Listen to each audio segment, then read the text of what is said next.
নমস্কার বন্ধুরা, আমার চ্যানেলে আপনাদের সকলকে স্বাগত। আজকে আমি আপনাদের সামনে নিয়ে চলে এসেছি নরম মুচমুচে পরোটা কীভাবে বানাবেন। এখানে আমি নিয়েছি 300 গ্রাম ময়দা, ছোটো চামচের 1 চামচ কালো জিরা দিয়ে দিলাম। এখানে আমি দিয়ে দিলাম 1 চামচ জোয়ান, আর দিয়ে দিলাম স্বাদ অনুযায়ী নুন।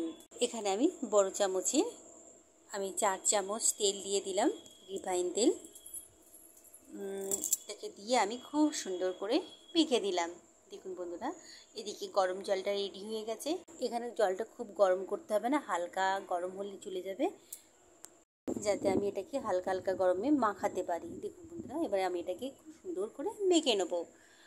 এইভাবে মাখলে পরোটাটা খুব নরম আর খেতে ভীষণ ভালো লাগে। দেখুন বন্ধুরা, রেডি হয়ে গেছে। এবারে আমি এটাকে গোল গোল করে নিলাম। এইভাবে বানাতে হবে। এটা প্রথমে 2 পিঠটা ময়দার মধ্যে মেখে নিলাম। এবারে আমি এটাকে এইভাবে মুদ্রা বানাচ্ছি। হালকা এটাকে অল্প একটু তেল লাগিয়ে দিলাম। এটা করলে খুব ভালো নরম হয়, আর বাড়িতে যদি বয়স্ক মানুষরা থাকেন ওনারা খুব সহজেই এটাকে খেয়ে নিতে পারবে। এত নরম হয় যে ওনাদের কোনো অসুবিধা হয় না। আমি আরও একবার এখানে ময়দা গুঁড়ো মাখিয়ে তেল মাখিয়ে দিলাম।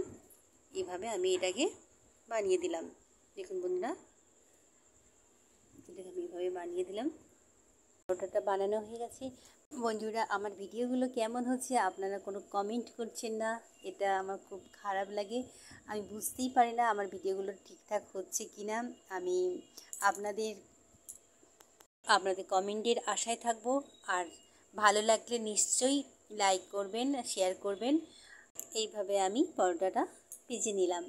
দেখুন বন্ধুরা, একদম মুচমুচি পরোটা রেডি। এটা গরম গরম আলুর দম কিংবা পনিরের সাথে আপনারা খেতে পারেন। আপনারা সবাই ভালো থাকবেন, সুস্থ থাকবেন। আর নতুন ভিডিও পাওয়ার জন্য আপনারা আমার চ্যানেলটাকে সাবস্ক্রাইব করতে ভুলবেন না। দেখার জন্য ধন্যবাদ। Bye, good night.